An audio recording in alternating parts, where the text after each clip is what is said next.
ఇప్పుడు లోకేష్ గారు ఒక్క మాట చెప్పారు. మామూలుగా రాజకీయ నాయకుల పిల్లలు చదువుకోరు, అతి గారాభంగా ఉంటారు.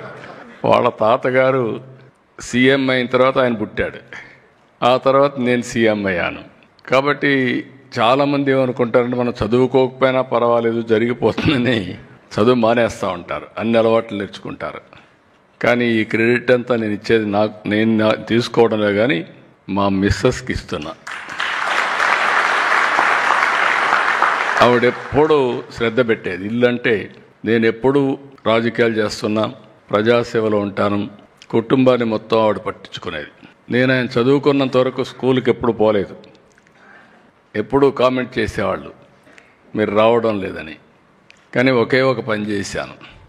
ఆయనకు హై స్కూల్ డేస్లో కొంత ప్రాబ్లం ఉంది, ఇంకా బాగా చదువుకోవాలి, ఫండమెంటల్స్లో కొంచెం వీక్గా ఉన్నారంటే నారాయణ గారిని పిలిపించి, నారాయణ గారు మంచి టీచర్లు పంపేయండి, ఇతను మేము అక్కడికి బయట పంపించాలంటే ఆ ఫౌండేషన్ లేకపోతే మళ్ళీ తిరిగి వచ్చేస్తాడు, అది రాకుండా ఉండాలంటే కొద్దిగా ఫోకస్ చేయమని చెప్తే ఒక 1.5 year, ఒక 1 year అనుకుంటాను, రైట్ టైం.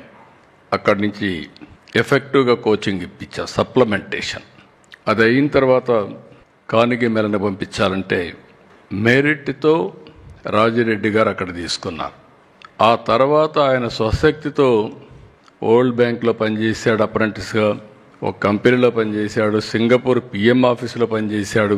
దెన్ ఆటోమేటిక్గా స్టాన్ఫోర్డ్లో వాళ్లే పిలిచి ఎంపిక చేసుకునే పరిస్థితికి వచ్చారు.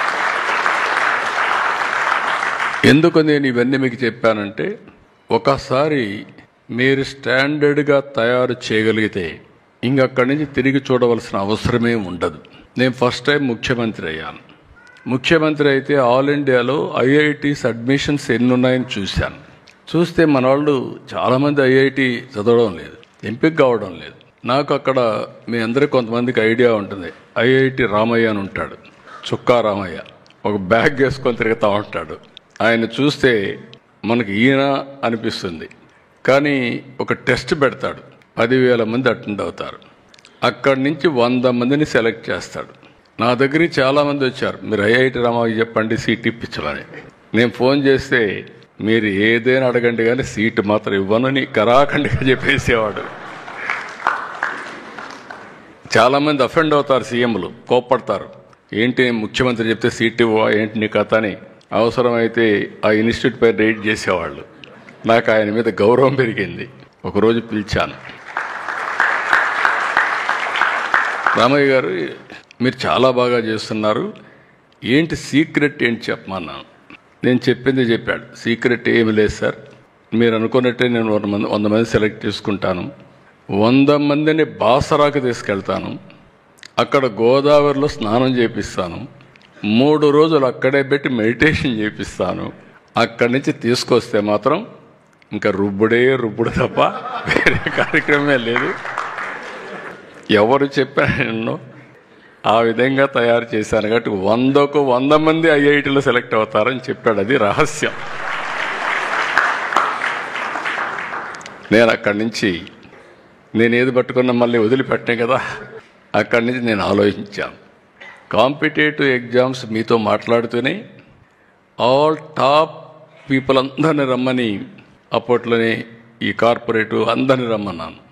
మీరందరూ ఏం చేస్తారో నాకు తెలియదు, మనం ఐఐటికి పోవాలి, ఇండియాలో ఉండే ఐఐటి సీట్స్ మనం కనీసం 5-6% సంపాదించుకోవాలని చెప్పి గట్టిగా చెప్పాను, ఒక 2-3 ఏళ్ళు పెట్టి.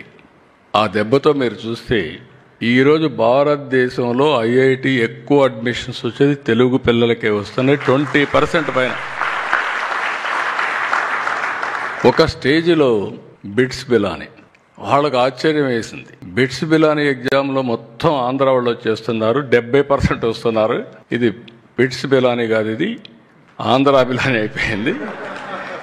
ఏం చేయాలని మీరేదో డూప్లికేషన్ ఏదో చేస్తున్నారు కాబట్టి మార్కులన్నీ మళ్ళీ క్వాలిఫికేషన్స్ మారిస్తే కూడా మళ్ళీ అదే మరిగి వచ్చారు. అంటే ఒక్కసారి ఇంట్రెస్ట్ క్రియేట్ అయితే ఎట్లుంటుందో ఇది ఒక చరిత్రని మీ అందరికీ విజ్ఞప్తి చేస్తున్నా. నేను కూడా టీచర్ కావాల్సిన వాడిని. యూనివర్సిటీ చదివేటప్పుడు మా వైస్ ఛాన్సలర్ నన్ను పిలిచి, నేనంటే అభిమానంగా ఉండేవాడు, నన్ను పిలిచి అడిగాడు, నువ్వంటే నాకు అభిమానం, మెరిట్ ఉంది, నువ్వు టీచర్గా చేరతానంటే ఎకనామిక్స్లో నేను ఇంటర్వ్యూ పెట్టి చేయగలుగుతానంటే నేను ఒకటే చెప్పాను మా వైస్ ఛాన్సలర్కి, నేను టీచర్గా చేరడం లేదు, నేను ఎమ్మెల్యేగా పోటీ చేస్తున్నాను.